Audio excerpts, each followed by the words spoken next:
Welcome back on the GSMC College Football Podcast. Kind of got a little off track today on our show, but that was great. Anthony and I had some good conversation. So we are going to talk a little bit about some coaches I think are going to be on the hot seat. And these are Power 4 guys that, they may have had a tough couple years, but this might be the make or break year for them. So Hugh Freeze is going to be my first name. Obviously, Hugh Freeze only got hired a couple seasons ago. But the Plains are notoriously a really difficult place for a coach to stay for a long time. Their boosters are kind of known for putting a lot of pressure on their coaching staff.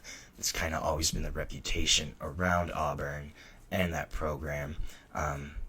So, yes, and Hugh Freeze also is kind of on his last chance. Actually got in trouble at Ole Miss. A bunch of sanctions were placed on him. And then he kind of built his coaching career back up. He really ran Liberty really well. Had a couple of really strong seasons at Liberty. And then it was kind of a couple of years. They were kind of waiting to see if an SEC team would actually pull the trigger and hire Hugh Freeze, bring him back into the conference. Auburn did. So, but the issue here is Auburn did not have a great season last year. They're still kind of struggling in the SEC. And right now they're really at an inflection point. It could kind of define how their athletics department, how everything from an athletics perspective kind of approaches the next decade plus. The Iron Bulls, they're kind of ripe for a power shift right now. Nick Saban just retired. And pretty much since Nick Saban was there and into 2007 and Tommy Tuberville left Auburn the year after that, it's pretty much been Alabama only in the Iron Bowl. But right now, with Saban's retirement, Kalen DeBoer kind of struggling in his first year at Alabama, there's a clear power vacuum in the state, and Hugh Freeze kind of really needs to take charge, take momentum of that if he probably wants to keep his job. Auburn's had top 10 recruiting classes the past 2 years. They've won a couple key in-state battles for some guys that normally Alabama probably would have gotten instead during the Saban era. And this is really the time for the Tigers to win. Alabama had a tough year last year, really poor showing in their bowl game against Michigan. And Auburn's got the talent in right now. These guys are in for, the guys that Hugh Freeze recruited the past year or two, they're coming up. They're playing now. You got wideouts like Cam Coleman, Eric Singletary Jr. There's talent on this Auburn team. They brought in Jackson Arnold at quarterback from Oklahoma. But I think if you have another 6-win, 7-win season at Auburn, there's going to be calls for Hugh Freeze's job. That kind of season, it's going to just open the door for Kalen DeBoer to go in, take that control right back, and kind of clasp it around Auburn and just almost suffocate them, keep Alabama in firm control of that state. This is really the time that Hugh Freeze is able to strike, is able to kind of make some kind of move in order to try to shift the power balance back to Auburn. They really haven't had it in a while. Obviously, they had a couple decent seasons. Obviously, won a national championship in 2010-11. Got back to the national title game in 13-14. That was an interesting run for Auburn. They kind of fell into the national championship with Nick Marshall and Gus Malzahn. But besides that, Auburn hasn't had sustained success for a while, especially since Saban's been there. This is the time for Hugh Freeze to really strike, and I think if he has another around 500 season, there's going to be calls for him, for his job on the Plains. Will they fire him after this year? I don't know, but Auburn, historically, reputation, they don't let coaches stick around that long. Brian Harsin got fired in, a year and a half. That was a clear mishire by Auburn, but still, the point kind of remains that they are I don't want to say snippy. They are short. Their coaches are on a short leash, and it's a tough place to stay at for a long time unless you can have sustained success. So staying in the SEC, though, I think this guy's probably got a even hotter seat that he's sitting on right now is Brent Venables, Oklahoma. So he's been in charge there 3 years now. In 2 of those 3 years, he's lost 7 games, and that really doesn't happen at Oklahoma.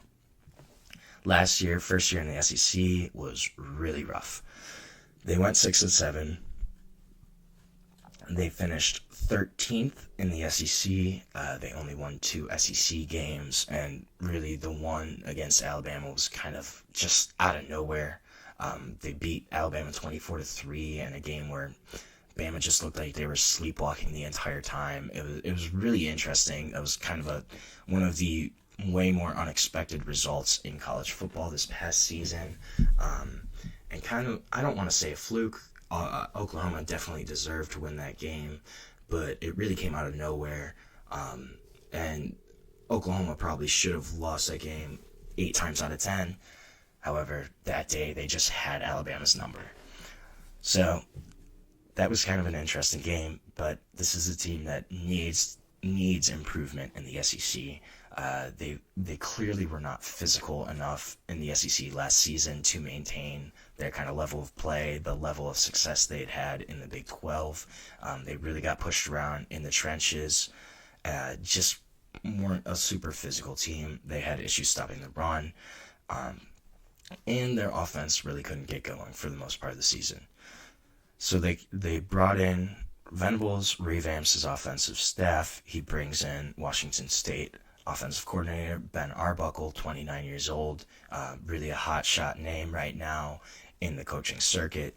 Also brings in Ben Arbuckle's quarterback, John Mateer. He was number 1, 2, or 3 quarterback in the portal class, depending on who you kind of asked, depending on what list, but he was a clear top quarterback option in the transfer portal.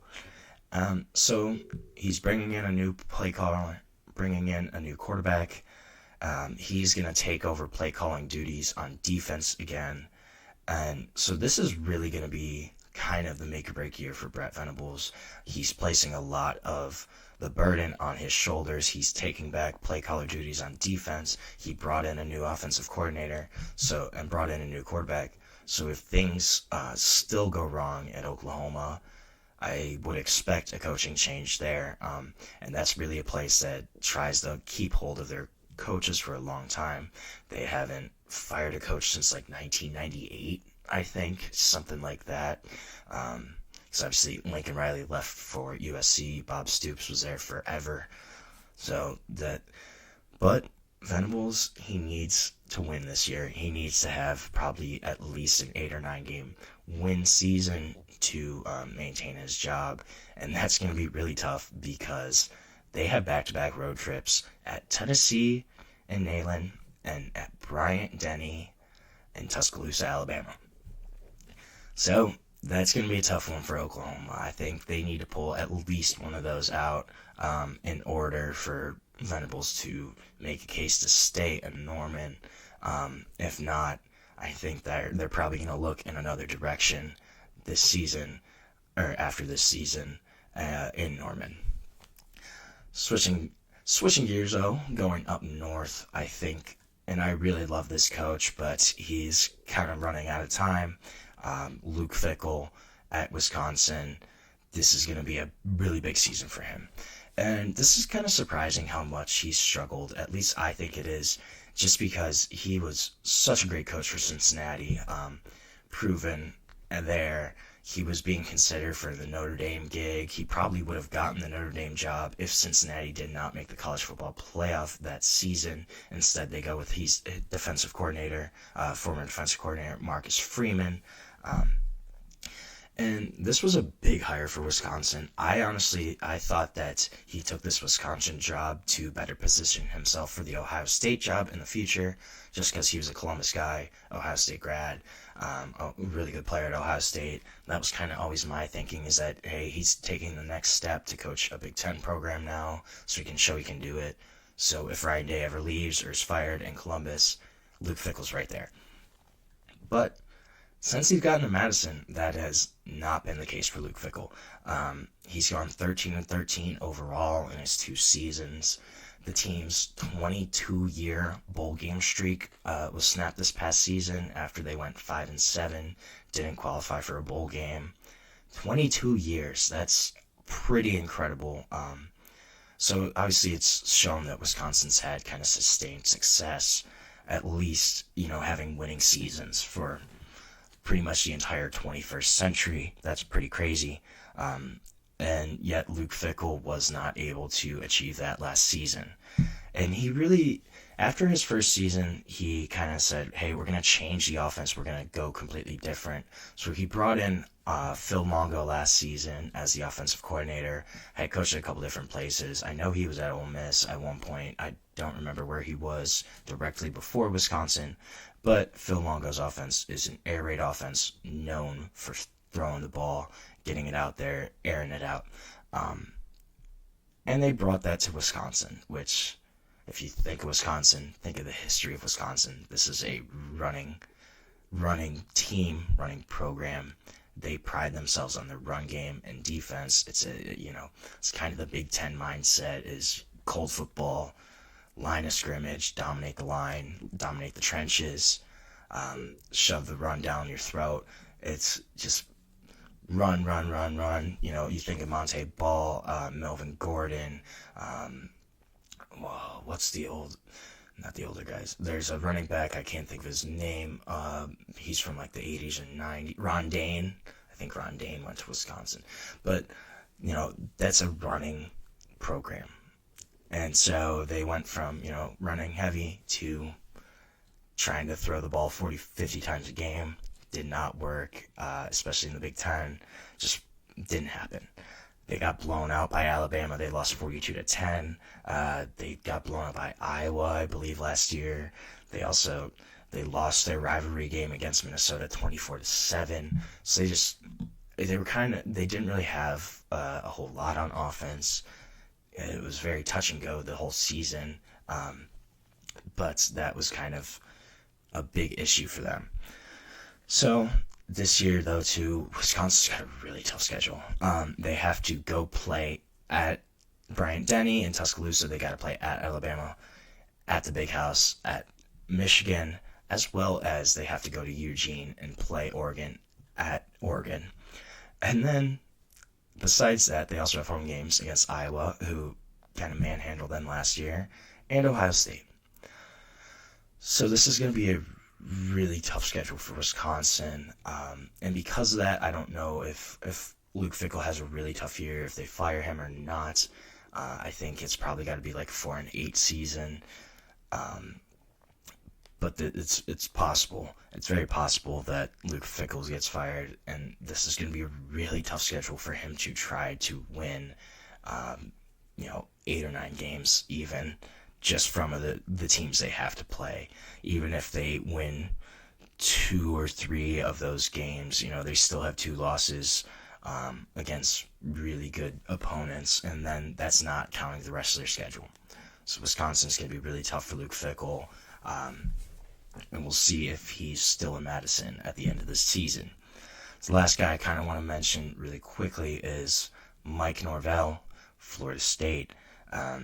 Obviously had an outstanding 2023 season. Florida State went undefeated, 13-0, won the ACC championship. Kind of got messed out of a college football playoff bid that season. I think they should have been in over Alabama. That's my own personal. I get why. I think Bama was a better team, but I think the resume for Florida State made more sense for them as a playoff contender. But we're past that. It's a 12-team playoff now, not a 4-team. So we move on. We move forward. I also think, though, that did have an effect on last season for Florida State. So you go from 13-0 to 2-10. Let me repeat that. 2-10. You went from undefeated to a 2-10 football roster. That's unbelievable. It's hard to wrap your mind around, even, honestly.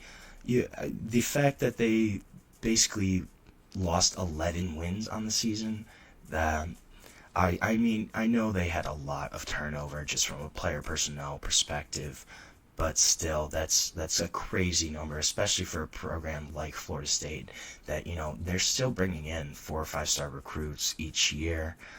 They've obviously kind of taken a little bit of a step back recently, but still, it's a crazy differential, and I think if they kind of struggle again this season, you could hear Mike Norvell, kind of being on the chopping block. He did bring in new coordinators. He brought in DC Tony White from Nebraska. Gus Malzahn stepped down as the UCF head coach to become the offensive coordinator. That's a really interesting move. Kind of did what Chip Kelly did last season, where he stepped down from UCLA to become the Ohio State offensive coordinator. Gus Malzahn kind of doing the same thing. But he hasn't been an offensive coordinator since 2010-11. It's going to be interesting to see kind of what happens there. But if Mike Norvell doesn't get it right this year in Tallahassee, I think we're going to start to hear his name even more and more on the hot seat. So that's going to be all for our show today. Thank you so much for tuning into the GSMC College Football Podcast, presented to you by the GSMC Podcast Network. Your support means so much to us, so please remember to subscribe to the show, like the channel, leave a positive comment. Really does make a difference. As well as you follow us on Instagram, Facebook, Twitter, TikTok for more sports contents, more updates that you love. Thanks so much, and have a great day.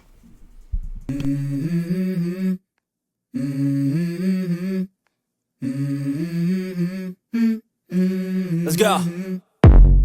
I wake up to a little bit of drool on my pillow, feel like it's gonna be a bad day. Yeah, I'm tired of shit, and the coffee ain't hit yet, damn, ain't that great. I don't wanna go to